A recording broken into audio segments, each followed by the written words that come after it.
Hola, muy buenas tardes, bienvenidas, bienvenidos. En nombre de Confama agradecemos su compañía en esta nueva edición de la Fiesta del Libro y la Cultura. Creo que para todos sigue siendo una alegría extraordinaria poder estar aquí en un evento de manera presencial. El llamado de este año es a la escucha. Antes de pronunciar una primera palabra, escuchemos. Dejémonos atravesar por otras ideas, dejemos nuestros prejuicios a un lado y caminemos hacia esas zonas donde están aquellos que son diferentes de nosotros y permitamos que ese otro nos hable y nos dejemos transformar por ellos. Antes de darles la bienvenida a nuestros invitados, les recordamos mantener los hábitos de autocuidado, uso de tapabocas, distanciamiento y lavado de manos frecuente. Y también les contamos que estaremos haciendo registro de fotografías y de video en función de la divulgación de nuestros eventos, así que quienes no estén de acuerdo se pueden acercar a nuestro equipo organizador y lo tendremos muy en cuenta. Hoy tenemos nuestro evento Diálogo con la ciudad de todos los días. La ciudad es siempre una conversación con quien la habita, un diálogo de ida y vuelta. ¿Qué nos dicen nuestras ciudades y qué queremos de ellas? Juliana Montoya Arango, jefa del pregrado de Diseño Urbano y Gestión del Hábitat de AFIT y arquitecta con maestría en Conservación y Uso de Biodiversidad. Daniel Carvalho, urbanista y concejal, y Daniel Suárez, ciudadano y habitante. Bienvenidos. Buenas tardes. No tengo que presentarles nuevamente, ya fue suficiente, pero por encima de esa mención que les hacían, ambos caminan esta ciudad, la recorren desde sus diferentes miradas y vamos a intentar acercarnos a ella. Alcolíricos en su canción Outro dicen: mi familia ya comió, ahora ya sí puedo cambiar el tema. Quienes posiblemente estemos en la fiesta del libro o viendo la conversación, posiblemente ya ese punto está chuleado. Pero gran parte de esta ciudad se le dificulta y seguramente están afuera. Hablemos de esa ciudad de todos los días, de cómo la habitan ustedes y qué perciben en ella constantemente. Comencemos, Juli. Bueno, pues ahorita justo saludando a Dani, bueno, y gracias a todos por estar aquí y a Confama por propiciar este espacio. Y hablando con Dani, hablábamos como de dónde habíamos nacido, como en qué barrios hemos vivido. Y pues yo nací en Santa Lucía, en la Casa del Parto, que eso es una cosa bastante rara. Y de ahí pues viví como por ahí hasta los 16 años en San Javier. Entonces pues como para empezar a detonar como esa idea de que la ciudad de todos los días hace parte también como de esos lugares de la memoria, de la identidad, de la familia. Bueno, y de ahí pues me he movido bastante y pues con esto que arrancas diciendo, pues abre como esa idea también de que la ciudad de todos los días es también esa ciudad del antes, de cuáles fueron esos orígenes de la ciudad y que hoy pues Medellín, pero también muchas otras ciudades son como un collage o un retazo, unos retazos como de muchas historias, de como muchas tensiones que han sobrevivido y que hoy pues es la evidencia de lo que ha quedado o de lo que se ha logrado como defender. Entonces, pues yéndome un poco atrás, porque mi tema es más como lo ambiental, que es lo que me gusta. Entonces, sí, antes como de alcolíricos, yo puedo hablar más del son cubano, o incluso del vallenato, que habla más como de la naturaleza, incluso pues en esas vivencias de ciudad. Pero pensando en ese contexto como ancestral, de cómo pues nuestros antepasados decidieron como empezar a emprender ese viaje para conocer los continentes, pues hace 60.000 años, que pues que desde África se decidió hacer esa campaña para llegar al estrecho de Bering, esa unión entre Alaska y Rusia, en un momento en el que se congeló la tierra para poder pasar y que luego bajando por el territorio norteamericano y que por pura suerte aparece el Istmo de Panamá, que antes no existía, esa porción tan pequeñita de 60 kilómetros de ancho para poder casi que dejar transitar todo lo que hoy tenemos pues en este continente. Entonces, pues eso me pone a pensar también pues como en qué momento de la ciudad yo hubiera querido vivir. Y me parece súper lindo como esa idea pues como de estos seres que fueron como desplazándose en el continente y como la primera persona pues o ser que vio un río, que vio el río Aburrá, pues sabemos que hay indicios de estas comunidades de los aburraes y que luego pues la colonia española, bueno, pero me parece pues como muy diciente también como esa idea de cómo era este paisaje del valle, de esa manera previa y que queda hoy en día en esa ciudad de todos los días, y pues bastante de su geografía, algunas quebradas que no hemos logrado todavía tapar, que todavía hace parte como de ese día a día. Y pues como que me place también pensar en esas ciudades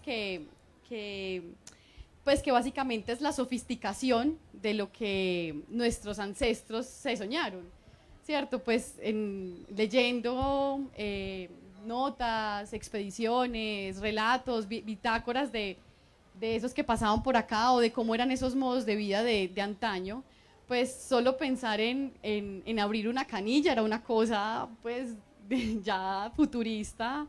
Eso pues es tremendo, tremenda connotación que tenemos pues como de esa sofisticación del andamiaje de las ciudades.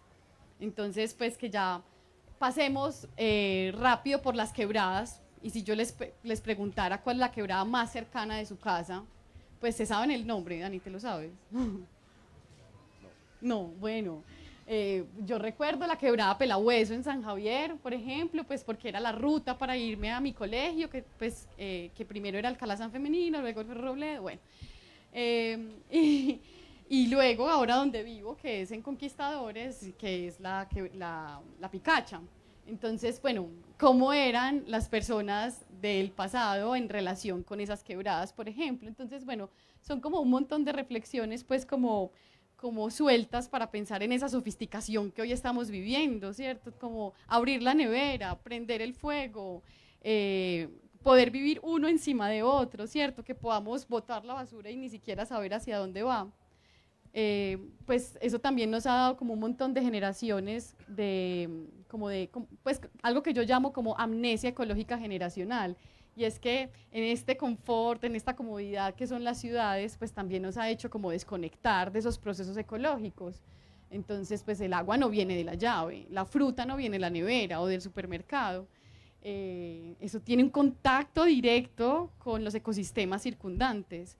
Y por eso no quiero decir tampoco pues esa idea de que la ciudad es pues es una cosa artificial, pues es un artificio, sí, pero hace parte de la construcción de la naturaleza. Así como un ave crea su nido, nosotros hemos creado este socioecosistema, que es una cosa del lenguaje, dotada de símbolo y que es nuestro hábitat del día a día. Voy a conectar con el nido. Viniendo hacia acá, esa ave que me acompañó fue el sirirí, desde Envigado hasta acá. Y el sirirí tiene un nombre científico hermoso, Tyrannus melancolicus. Yo considero que Medellín, o para mí, Medellín es una ciudad tirana y melancólica. Tirana por todo lo que sucede, por las diferentes injusticias, pero a su vez por todo lo que las personas deben sobrellevar, y melancólica porque se queda en ese recuerdo de la ciudad que fue, y cada cierta generación se va quedando en esa ciudad que fue. Daniela ha estado en diferentes procesos de esta ciudad. Atrás tenemos un barrio con gentilicio, los Moravitas. Muy cerca está el lugar donde vivió un hombre que diseñó gran parte de esta ciudad, Pedro Nel Gómez. Está un escritor que es un éxito en esta fiesta del libro y también en sus lectores y en sus nuevos lectores, Gilmer Mesa, Alcolíricos, que es el que empezamos, pero a su vez toda esa situación que lo conectamos también con lo ambiental del morro y todas las situaciones que vienen presentando los moravitas. ¿En qué ciudad ves, desde tu punto de vista, cómo ves esta ciudad de atrás, y lo conectamos un poco con ese nido donde nacen muchas cosas? No era fácil. Yo sabía que no iba a ser fácil. Buenas tardes, en primer lugar, muchas gracias por estar acá y gracias a Confama por la invitación. Daniel, cuando decís que Medellín es tirana y melancólica, Yo creo que igual hacen falta también adjetivos positivos, ¿cierto? Porque Medellín también, pese a todo, es una ciudad resistente, una ciudad alegre en medio de la dificultad, y no quisiera quedarme pues solamente con esos adjetivos tan tristes, ¿cierto?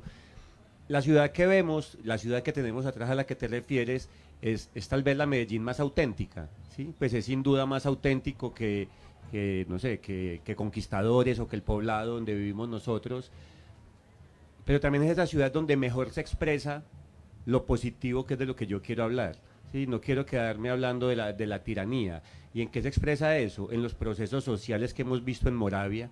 ¿Sí? Yo tengo un trabajo largo con gente de Moravia y es fascinante ver cómo las personas, en ausencia del Estado, lograron organizarse para sacar adelante su barrio. Y eso que, pues, el ejemplo que cito es de Moravia, se replica por toda la ciudad, especialmente en los sectores donde el Estado estuvo más ausente. Entonces, la ciudad que vemos atrás, con todas sus dificultades, está bien y está pues en tablas, en encuestas, en estadísticas, es la ciudad donde hay más capital social. Es la ciudad donde la gente es más capaz de organizarse, de juntarse para resolver sus problemas. Y por eso es que esa ciudad no se queda en la melancolía. No están pensando que ayer era mejor. Al contrario, los habitantes de Moravia me dicen, cuando por fin logramos tener un barrio bueno, que es ahora, entonces lo quieren destruir, ¿cierto? Porque ellos sí saben que el pasado no fue mejor, y me alegra que lo sepan, porque también en nuestra sociedad se ha instalado una nostalgia toda, que yo no sé de dónde sale, de que, ay, que antes era mejor. ¿Qué era mejor antes en Medellín? No se me ocurre qué era mejor hace 40 o 50 años, aparte de la naturaleza. E incluso, y qué pena que ahí me desvíe, estaba viendo hoy unas fotografías de hace 60 años de la Universidad de Antioquia y de Carlos C., y eso era un peladero, no había ni árboles, entonces ni siquiera en eso era mejor antes. Entonces, para redondear, Daniel, la ciudad que vemos atrás es una ciudad que pienso yo que en todas sus dificultades es ejemplar, porque allí es donde habita el capital social, y de ahí tenemos que aprender los académicos, los políticos, los empresarios, porque hacia allá creo que está el futuro de la sociedad, y no solo de Medellín, sino de todo el planeta, en cómo nos conectamos, cómo establecemos lazos y cómo construimos conjuntamente entre todos y no en contra de todos. Juliana, esos y esas moravitas también tienen una mirada ambiental muy potente, y esa mirada parte desde el antejardín y ahí para adelante todo lo que puedan hacer. Hablemos de los antejardines, los jardines, los interiores de la ciudad, porque también es ese lugar que habitamos y tratamos de construir, porque cada jardín tiene su aporte propio. Uno, pues, y al interior de la casa también, pero caminar Medellín y ver los jardines, ve también la identidad de quien habita ese hogar hacia adentro. Pues en ese diálogo de la ciudad de todos los días, pues normalmente está mediado como por la rapidez, ¿cierto? Como por el afán. Uno está pues como poniendo la alarma para levantarse temprano, para poder salir, desayunar rápido, correr, entonces ahí empieza el diálogo. Me voy en bus, me voy en taxi, me voy en bicicleta, ¿en qué me voy para poder llegar a tiempo? Tan bueno, entonces ese asunto como poder salir.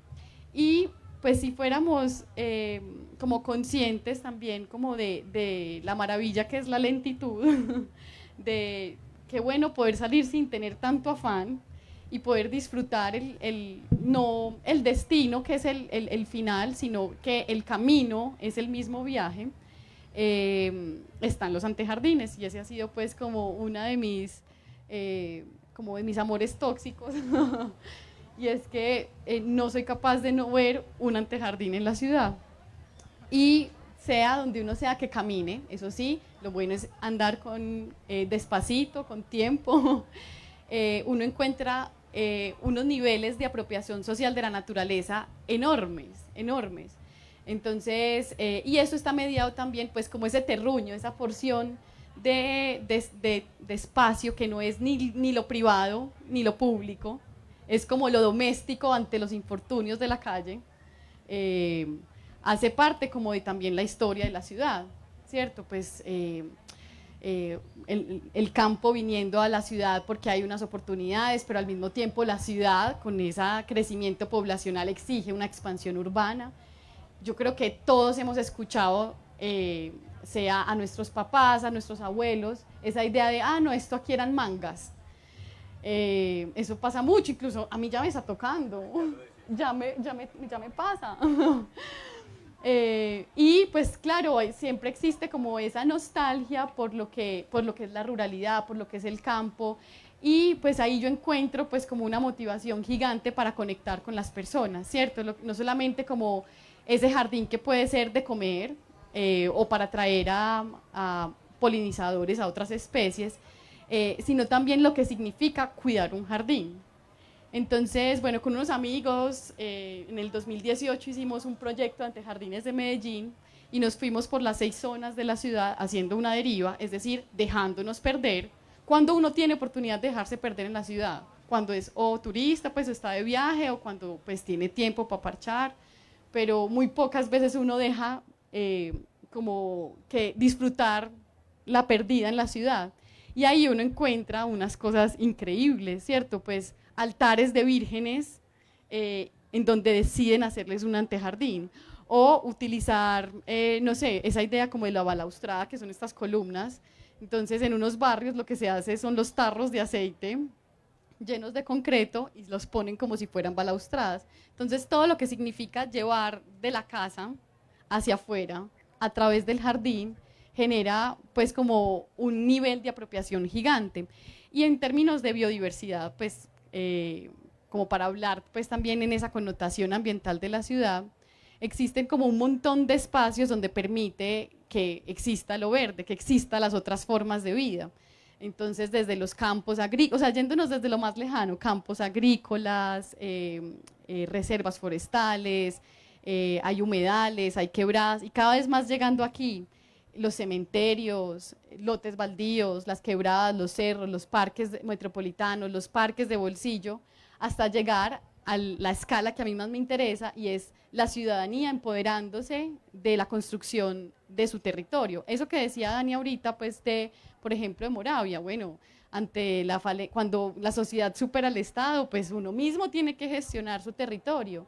Y si su territorio también le trae memoria a través de las plantas que le recuerdan a sus abuelos, o que le recuerda esa vida de antes, pues bienvenido sea. Y si además soy capaz de compartir con los demás, ¿cierto? O que me roben los piecitos, porque de eso se tratan los infortunios de la calle, pues eso nos genera pues como una conversación constante con la ciudad. Bueno, Dani con esa visión de urbanista ve peladeros. Yo no sé qué tan pues el peladero es otra forma de ecosistema, pero claro, esa idea también como de desecar las quebradas, los humedales, para que, bueno, seguramente ahí había vida de alguna forma, ¿cierto? Y eran territorios también en donde el río respiraba, ¿cierto? A través de esos meandros. Entonces, bueno, lo que nos queda hoy es esos antejardines, y pues lo celebro bastante como en mi rutina de caminar constantemente. Ahí no quería dejar pasar, más o menos desde 2010, 2011, al área metropolitana llegó una especie de ave que habita mucho este espacio, que es el ibis coquito. Recientemente una de las autoridades ambientales comenzó una campaña del uso del plástico, que a dónde lo arrojan, porque estos bellos seres buscan principalmente en lagos, en quebradas, en ríos, y meten su pico y lo que saquen. Pues su estómago se está llenando de plástico, se le cierran y esto los está matando poco a poco. Y es una especie que llega desplazada de otro lugar, encuentra un hábitat agradable aquí y comienza a expandirse. De un momento a otro en muchos lugares se comienza a ver y ya comienza a reducirse por nuestras costumbres en el uso de nuestros, pues en la forma en que usamos nuestros desechos, los arrojamos a diferentes lugares. Eso lo quería mencionar porque me lo trajiste, pero me quería ir nuevamente a la música y ahora al rol de Daniel como concejal, que ahí tenés una opción de aportar de otras formas a esta ciudad. salís de tu casa, te pones los audífonos, reproducís al quiño y para dónde te vas a caminar, y en eso que caminas, ¿qué te gustaría desde tu lugar intentar aportar a cambiar o que lo has intentado ya? Dani, a ver, muchas Puse al caminatas. quiño porque hace un tiempo íbamos Sí, a en mí un me gusta, transporte, ¿te gusta? a mí me gusta Quiño. Eh, Muchas caminatas, obviamente, he dado por Medellín, pero particularmente el año pasado, en medio de la pandemia, cuando estuvimos encerrados, alcancé a tener como problemas de salud mental y caminar fue lo que me salvó, ¿sí? ¿Y qué hacía? Ponía los audífonos, ponía Quiño y salía primero a darle vueltas al parque de mi casa, al parque de Ciudad del Río, pero obviamente después de 8 días, pues el parque es pequeño, ya después de 8 días ya me lo sabía de memoria, entonces empecé como a derivar un poco, sí, por el barrio industrial que hay al lado, que es Barrio Colombia, y era muy divertido porque pasaba de un ambiente mucho más natural, como es el Parque Ciudad del Río, a un ambiente completamente seco y artificial, duro, como es Barrio Colombia, donde no hay un árbol, hay un par de arbolitos, pero hay muchísimos grafitis. Sí, porque allá se ha estado haciendo un proceso de pictopía que llevan varios años pintando. Entonces, ahí se juntan un poco, en esas caminadas lograba juntar un poco mis pasiones, ¿sí? La naturaleza y el arte y la cultura. Y entonces ya después de un rato, ya tal vez Quiño no era el mejor, sino que ponía algo más natural, ¿sí? Y me pareció bonito, pues por un lado porque me ayudó como a sanar mentalmente ese encierro y esa angustia que tenía el año pasado, pero también porque es inspirador caminar, ¿cierto? Porque después de una caminada generalmente uno llega con ideas. Uno sale a caminar por la ciudad y llega con alguna idea, o porque se encontró con alguien, o porque vio una esquina que no había visto, o porque volvió a ver ese mural o ese graffiti que ya había visto, pero tal vez no había observado, o porque en el camino estaba el Ibis, claro que yo llega más es por la mañanita al barrio, pero en general, y esto es pues como volviendo al nombre de este espacio, esa forma de vivir la ciudad caminando, creo que hace mucho bien, pero nos estamos olvidando mucho de eso, ¿sí? Y incluso pues y yo lo he vivido cuando vivía en Francia, uno todo lo hacía a pie. Ahora cada uno como que no, 10 cuadras, cojo un taxi, eso vale la mínima y perdemos el hábito de caminar.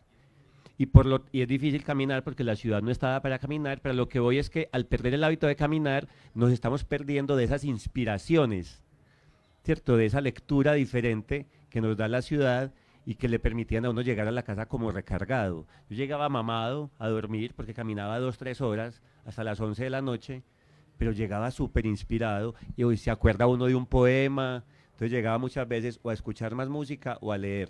Y eso fue mi salvación, pues, recorriendo los alrededores de mi casa durante la pandemia. En ese caminar uno ve cosas que, como decías al inicio, Juliana, que la gente cree que sale de la nevera, como algunas frutas, y no en su origen. Pero en Medellín hay un montón de mangos, hay un montón le llaman pomarrosa, ¿cierto? Cuando hay en cosecha, ir en la bicicleta por la 65 es maravilloso, pero están en el piso. Y si hablamos de los hábitos de consumo, de donde vienen nuestros alimentos esenciales, no son cerca. Entonces allí no hay un valor por también ese tipo de árboles y otras especies. ¿Qué hacemos o desde tu punto, cuál es el camino para tratar de mitigar un poco ese kilometraje que seguimos elevando en una ciudad que podría generar un montón de cosas a su beneficio y que algunas comunas y procesos sociales que nacen desde la misma ciudadanía que busca habitar esta ciudad de otra forma lo ha ido logrando poco a poco, pero es muy complejo generar una conciencia en una ciudad que cada vez va más rápido, no va en ese camino que quisiéramos de paremos un poquito o vamos más lento. Pues pensando en esa idea de la sofisticación en la que vivimos, ¿cierto? En este andamiaje urbano, en todo este aparato que hemos podido como diseñar y que esto también nos ha aportado a desconocer esos procesos ecológicos de los que somos parte, pues hay que recordar que estamos en un punto en el que el planeta nunca había sido tan urbano, ¿cierto? Estamos urbanizando el planeta a un nivel gigante, y no por eso digo pues que sea negativo, sino que digo que podría ser positivo. Si seguimos así, sí va a ser negativo. Pues en bibliografía, en esos estudios de la NASA, del albedo lumínico, que es esa como la iluminación de la influencia humana del planeta, como en esas fotos de noche, se alcanza a percibir que es alrededor de entre el 4 o 6% de los paisajes urbanos sobre la superficie terrestre. Eso es muy poquito, la verdad, pero en realidad como esa interacción que nosotros generamos con los ecosistemas circundantes es de más del 75%, es decir, para yo poder sobrevivir, ¿cierto?, en el día a día de la ciudad, dependo de todo el planeta, ¿cierto? Entonces, ¿de dónde viene el desayuno de esta mañana? ¿De dónde viene la ropa que estoy usando? El celular, ¿de dónde vienen como todos esos aparatos? Entonces eso nos genera también esa conciencia de que las ciudades son como nodos de actividad, que son bastante dinámicos y que están en constante interacción con esos ecosistemas circundantes. Entonces, pues, lo primero sería como la conciencia, ¿cierto? En ese diálogo, pues está, en esa escucha que nos trae Confama, pues hace falta entonces pues como la conciencia de preguntarse de dónde vienen las cosas, y también pues poder encontrar maneras en donde, digamos, lo local puede ser una herramienta, digamos, no tan compleja. Entonces, pues como la conciencia que se requiere como de dónde viene el agua. No viene de la llave, no viene de una botella, viene de las montañas. Entonces, ¿qué tan chévere sería conocer esa montaña? Vámonos al páramo Belmira, vámonos a conocer las plantas de tratamiento, vamos a conocerle el nacimiento de las quebradas que pasan por mi casa. Creo que es un primer ejercicio, y cuando uno entiende que esos procesos de la naturaleza son tan lentos, pues para que existan estos árboles se necesitó pues el dominio de los dinosaurios por mucho tiempo, y que esos procesos lentos de la naturaleza, pues digamos, nosotros en nuestro día a día los estamos omitiendo. Entonces, cuando uno es consciente de dónde viene el agua, por ejemplo, de dónde vienen las frutas, el huevo de la mañana, pues uno ahí empieza como a preguntarse y a encontrar pues como otras actitudes. Otro dato que a mí me sorprendía bastante, pues que me dicen que el municipio de Medellín es de los más rurales, ¿cierto? Que el 70% es rural, pero en la parte urbana es donde más se concentra la población, ¿cierto? Al 80% aproximadamente. Bueno, de las verduras, hortalizas, frutas que vienen de esa ruralidad, les aseguro que no. Muy poquita de las cosas que comemos, pues como del campo, vienen realmente del territorio rural que nosotros tenemos, que es de los más extensos en Antioquia. Eso pues tiene que preguntar, pues nos tiene que hacer cuestionarnos de nuestros estilos de vida, y tampoco hay que ir muy lejos. Pues uno podría, por ejemplo, ponerse a pensar, bueno, ¿cómo puedo acceder a este tipo de cosas? Y los mercados campesinos, por ejemplo, los campesinos que vienen pues de San Cristóbal, esa es una opción. Sí, que podría como funcionar. Otro asunto es como, bueno, lo que compro, ¿qué tanto está mediado por el plástico? ¿Qué tanto lo que compro viene de otros lugares? Y de ahí lo que desecho, ¿cierto? ¿Qué tanto de la materia orgánica podría procesarse en nuestra propia casa, ¿cierto? Pues eso es tierra, estamos botando tierra que luego llega a esos rellenos sanitarios que además desconocemos, porque es que la ciudad es muy cómoda, ¿cierto? Nos llegan las cosas de todas partes del mundo, no nos preguntamos, no nos cuestionamos, simplemente el individualismo nos ha llevado a seleccionar eso, pues porque es lo que nos gusta, porque ni siquiera lo que nos gusta, lo que nos han enseñado a que nos guste, porque esas tensiones económicas también han traído ciertos alimentos y ciertas cosas que compramos, porque eso es lo que nos está mediado pues como por nuestra crianza, nuestra época, nuestra cultura, y luego lo desechamos y es simplemente tirarlo al chut y ya, ¿cierto? Pues a la basurera y ya. Pero hagamos ese viaje, pues ir a la pradera, pues una cosa que estaba diseñada para más de 100 años, eso está colapsando, pues, y ahora pensemos en Moravia, ¿cierto? Moravia fue ese relleno sanitario que hoy es la vida de muchas personas, que gracias a eso pues fue la vida de esas personas, pero ahí no hay conciencia de nada. Y esa es la amnesia ecológica generacional a la que yo me refiero, que estas generaciones estamos completamente desconectados como de lo que ingresa y lo que sale de la ciudad. Yo quisiera, Dani, que agregaras un poco a lo que viene hablando Juliana y le sumáramos algo más, que es, incluso en algunos momentos nos hemos conectado con ello. Universo Centro hace unos años publicó una columna llamada Humos Setenteros, y antes de eso Gonzalo Arango hablaba de mi amada Detroit, la Medellín que amaba, que a veces olía a hollín, y que hoy por la consecuencia de la pandemia parece que la mala calidad del aire, las exigencias ciudadanas por ello también, pero por encima la vida. Seguimos en esa dinámica de cada 2 temporadas en el año tener una calidad del aire pésima. Pasamos de una presión a como dejarlo a un segundo lado. Entonces quisiera que si deseas aportar o adicionar algo a lo que mencionaba también Juliana, porque has trabajado bastante en ese aspecto de los rellenos y la calidad del aire. Sí, Dani, a ver, varias cosas. Primero, la quebrada más cercana de mi casa es la Presidenta. Sí. Segundo, yo también robo piecitos en mis caminatas por el barrio. Yo también robo piecitos y me he encontrado compartiendo piecitos de matas con vecinas. Y un amigo se burla de mí y me dice que ya soy una señora y me alegra mucho ser esa señora que se comparte piecitos. Dani, sí, sabemos que vivimos en una ciudad cuya riqueza pues, y cuyo paisaje montañoso es al mismo tiempo una dificultad en términos de calidad del aire, que vivimos, ¿cierto? La tacita de plata es también una coca de humo, ¿sí? Para ponerlo así, pues de una forma dramática.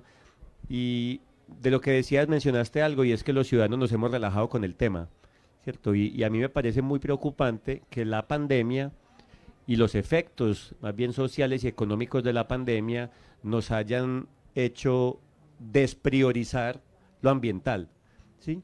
Y a mí me sucede, como mis temas han sido, por ejemplo, la calidad del aire, el uso de la bicicleta, la protección del agua, hoy en día uno sale a hablar de eso y la gente le dice, pero eso qué importa si la gente se está muriendo de hambre, ¿cierto? ¿Qué importa si necesitamos ese trabajo?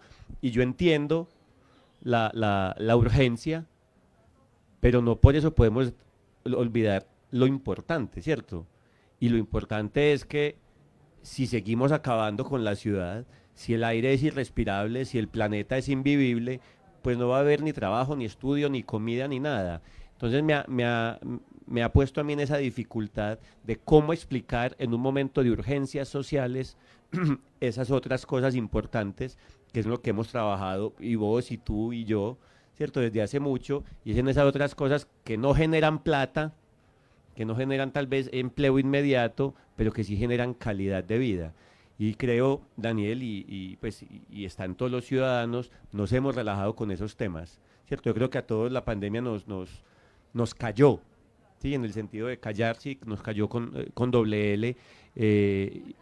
Nos cayó, nos hizo silenciar y nos hizo dejar de lado esas luchas ambientales que veníamos dando y que yo creo que fueron muy fructíferas, ¿sí? Creo que en 10 años de activismo en Medellín, 10, 12 años que se ha sentido un activismo fuerte, hubo grandes logros. Y en este momento, ese activismo que estaba jalonando la agenda ambiental de la ciudad está callado, ¿sí? Y no sé qué deberíamos hacer. De hecho, pues esto es otra conversación. Vos mismo y muchos otros están cuestionando el término mismo de activistas, ¿cierto? Cuando durante 10 años nos llamamos orgullosamente activistas y ya le estamos sacando el cuerpo al término. Y al sacarle el cuerpo al término también le estamos tal vez sacando el cuerpo a esas discusiones y a esa agenda ambiental que habíamos logrado imponerle a la ciudad. Si eso es un conservatorio o algo similar para que lo toquemos. La ciudad de todos los días, pensarla hacia la conservación, justo conectándolo con lo que mencionaba Dani, del momento actual, de la pandemia, donde los problemas se van hacia otro lugar, cómo volverlo a intentar en este escenario, ¿cierto? Porque es un compromiso también de todas las personas que habitamos, pero como en el inicio ya comimos, cambiamos el tema, cómo hacerlo, de poner el tema de la conservación, no solo de las apuestas políticas que quedan en un documento, porque a veces se convierten en eso, o que ciudades que son expertas en políticas públicas, pero en implementarlas cero, cómo intentar hablar de conservación en esos escenarios en esta ciudad. Es conservación de la biodiversidad porque Sí. hay varios niveles de Sí, conservación. en este escenario pues, puntual. patrimonial. El Pues- patrimonio sí. Pues de la conservación pues de la biodiversidad, pues sí, también me parece como bastante como paradigmático y casi que conchudo hablar de pues lo que evoca la naturaleza mientras que nos morimos de hambre, ¿cierto? Es bastante complejo y ahí pues yo me imaginaba como que hay dos actos como de conciencia profundos, como que pueden aportar como a esa idea pues como de la conservación de la biodiversidad. Porque pues la naturaleza de las ciudades es donde la que me permite también conectar con muchas otras cosas, ¿cierto? Yo cierro los ojos y pienso en biodiversidad y no me tengo que ir al Amazonas, me tengo que venir aquí a la cordillera de los Andes, donde vivimos, que es uno de los lugares con mayor biodiversidad del planeta Tierra, junto con el Chocó, o sea, más que el Amazonas. Eso no nos lo enseñan. O sea, los Andes es una cosa impresionante y vivimos en una ciudad biodiversa. Entonces ahí como que lo que me imaginaba eran dos actos de conciencia. Por un lado, entender que la ciudad es como esa exaltación de la construcción de la naturaleza. Es decir, esa idea, y lo leía en una columna de Brigitte en estos días, que esa idea que nos han enseñado como la biología, de qué es los ecosistemas, es una construcción que es material, que es simbólica, que viene a través del lenguaje. La naturaleza la construimos nosotros, ¿cierto? En ese ser andante que ve por primera vez el río Aburrá, por ejemplo. Esa es una dimensión pues, que nos permite relacionarlo con ese en el mundo de antaño, de como de dónde venimos. La naturaleza, pues ese es el único lugar donde uno cultiva el alma. Lo que le pasa a la naturaleza me pasa a mí, porque yo soy parte de la naturaleza. Entonces, claro, y yo pienso, pues, ¿cómo le vamos a poner atención a las otras formas de vida con las que convivimos en la ciudad si a nuestra propia especie la ignoramos? Y que en la pandemia eso, pues, evidenció algo que ocurría constantemente, pues, uno camina una cuadra y encuentra esas grietas sociales tan tremendas. Entonces esa idea como de conciencia de que es la construcción de la naturaleza la que nos permite también cultivar el alma, nos ayuda a pensar también que ¿cómo se dice? Que el ser es capaz de conciliar y descubrir ese significado de la existencia, de dónde venimos. Entonces ahí como simplemente como lo que me evoca la naturaleza, y en la ciudad encontramos un montón de lugares, pues que si fuéramos capaces de bajarle las revoluciones del afán del día a día y pudiéramos como abrirnos a la escucha, y que eso también fue muy chévere en la pandemia, que claro, no nos dejen salir para que empiece esa biodiversidad a pulular, simplemente era salir a la ventana, ese dispositivo que nos permite ser boyeristas y mirar el árbol, el vecino del lado, ¿cierto? Yo supongo que eso mismo es un bosque, ¿cierto? No hay nada más natural que una ciudad. Bueno, esa es como esa idea como de la mirada de la vida, y luego encontramos otro acto de conciencia que me parece que es importante hacer en ese diálogo constante del día a día de la ciudad, y es la profundidad de las vivencias como humanidad, y es cuando yo soy consciente del universo cotidiano de las otras personas. Entonces, esa es la dimensión que nos permite adentrarnos a lo que significa ponernos en los zapatos de los otros, ¿cierto? Y ahí nos damos cuenta que esa cotidianidad de la humanidad está cargada de una identidad, de una memoria, de un territorio que uno dice que es de uno. Pues yo no me imagino lo que significará ser desterrado de esos lugares de identidad y de memoria. Entonces, para mí son como esos como dos actos de conciencia, lo que significa ponerme en la mirada de las otras especies, porque nosotros hacemos parte de la naturaleza, somos también biodiversidad, y por otro lado, ponernos en las vivencias de ese universo cotidiano de los otros. Solamente salir de la casa e irse a ese lugar de destino y pensar en todas esas personas con las que uno se cruza, cómo fue esa mañana de esa persona, a qué hora se habrá despertado, qué habrá desayunado, a quién se despidió, si tenía seres queridos o no, cuál es su motivación para salir a la calle, qué está buscando. Creo que esos niveles de conciencia ayudan también como a poder tramitar lo que significa eso importante que tú dices que es la naturaleza, pero lo que es lo relevante y es como las interacciones entre nosotros mismos. No, quería agregar a lo que dice Juliana, y es que no vamos a conservar nada que no conozcamos, ¿cierto? Y que no valoremos. A eso yo creo que es lo que tú llamas conciencia, es entender qué es el otro. El otro puede ser una persona, un pájaro, un árbol, un bosque, pues, o un barrio. Y hace poco tuve una experiencia que para mí fue muy reveladora, es que fui al nacimiento de la quebrada Santa Elena, ¿sí? Y me cabía entre las piernas. La quebrada Santa Elena me pasaba entre las piernas. Pero nadie en el Valle de Aburrá, o casi nadie conoce el nacimiento de la quebrada Santa Elena, como casi nadie conoce. No está privatizado, no, y hay un proceso muy bello de reforestación desde hace 15 años, muy exitoso. Casi nadie conoce el nacimiento, más bien la conformación del río Medellín, y para salir más allá, poca gente conoce el páramo de Belmira. Entonces yo pienso dos cosas, ya que hablas de conservación, Dani, ese tema me tiene muy entusiasmado. Primero, a nivel nacional, si estamos en el segundo país más biodiverso del mundo, tiene que haber una política, pero drástica y radical, de educación ambiental, ¿cierto? Cuando uno va a Costa Rica, en Costa Rica 70-75% del territorio nacional es parque natural, y la gente lo sabe, y la gente lo entiende. Los costarricenses son conscientes de que su gran riqueza no es el petróleo, es la biodiversidad. Aquí necesitamos llegar a ese estado, ¿cierto? A que todos los colombianos seamos muy conscientes de eso, y para eso es la educación.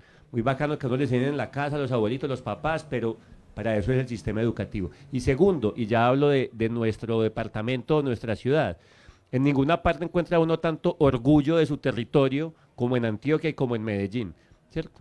A uno pues le enoja que le hablen mal de Medellín o de Antioquia. Entonces aprovechemos ese orgullo e incluyámosle al orgullo la riqueza propia de la naturaleza, que estemos, o sea, que así como nos da rabia que hablen mal de la ciudad, nos dé rabia que llenen el río de Medellín o la quebrada de basuras, que nos dé rabia cuando tumben un árbol. No le pongamos en sentido de la rabia, que nos dé orgullo, en resumen, la biodiversidad en la que vivimos, ¿cierto? Eso tiene que ser procesos educativos y culturales, pero creo que es la única salida, porque podemos hacer, y yo he participado en eso, políticas públicas y grandes documentos. Tú y yo trabajo con Juli y redactamos 1000 documentos de cómo debería ser la ciudad, y uno se va quedando impotente cuando ve que ya pasaron 10 años y casi nada de eso ha pasado. Entonces los cambios tienen que estar ya no en el documento, sino en las personas, pero para eso tenemos que inyectarle esa dosis de educación y de cultura ambiental. Sí, Juli quiere decir algo, sino que ya por allá nos están haciendo señas de que cortemos, pero yo no quisiera ser juicioso, pero debemos serlo. Entonces, si quieres aportar, sí. Simplemente es esa idea como de las otras ciudadanías que están en este momento como construyéndose, ¿cierto? Y que yo he podido como más o menos como reflexionar alrededor como de algunas. Entonces, por ejemplo, una ciudadanía que es aprendiz, ¿cierto? Y que encuentra aprendizaje en su día a día y que además, digamos, está emparentada con estos procesos ambientales y sociales, y que eso le permite el disfrute. Entonces yo prefiero ir a encontrarme en un parque, en un cerro, que ir a estar en carro todo el día en un taco, en un centro comercial, ¿cierto? Eso. Entonces esa es una primera ciudadanía que me parece como bastante interesante, y que bueno, el aprendizaje está ligado con el disfrute. La segunda es pensando en esa ciudadanía informada. ¿cierto? Ya no estamos esperando a que el Estado tome decisiones, ¿cierto? No somos un ciudadano que declara sus derechos, somos un ciudadano que construye, pues que es capaz de construir y de defender sus derechos, ¿cierto? Entonces, ahí pues creo que hay una actitud de curiosidad, ¿cierto? Como de hacerme preguntas, ¿qué es lo que me está molestando? ¿Qué podría cambiar? Y al mismo tiempo informarme, ¿cierto? Tomar decisiones informadas, que eso es básicamente ser ciudadano, es un acto ético-político que no es moral, sino que es de decisiones constantes, de tomar decisiones informadas.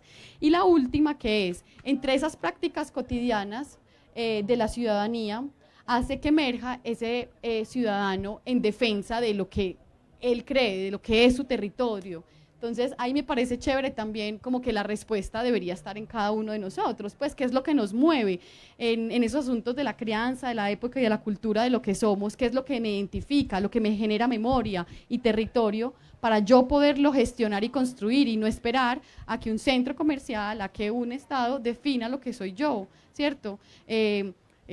Conoces a tus vecinos, más allá del ascensor, por ejemplo.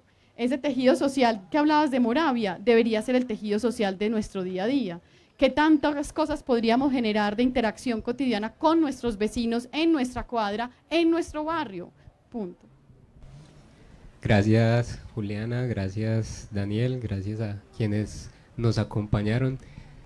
La ciudad de todos los días debe conversarse en todos los espacios y ojalá fuera de los algoritmos, fuera de estos tres que estamos de acuerdo parcialmente en muchas cosas, pero afuera hay conversaciones que debemos generar de esta ciudad que debemos intentar de alguna forma llevar en medio de tantas cosas. Gracias a Confama por el espacio.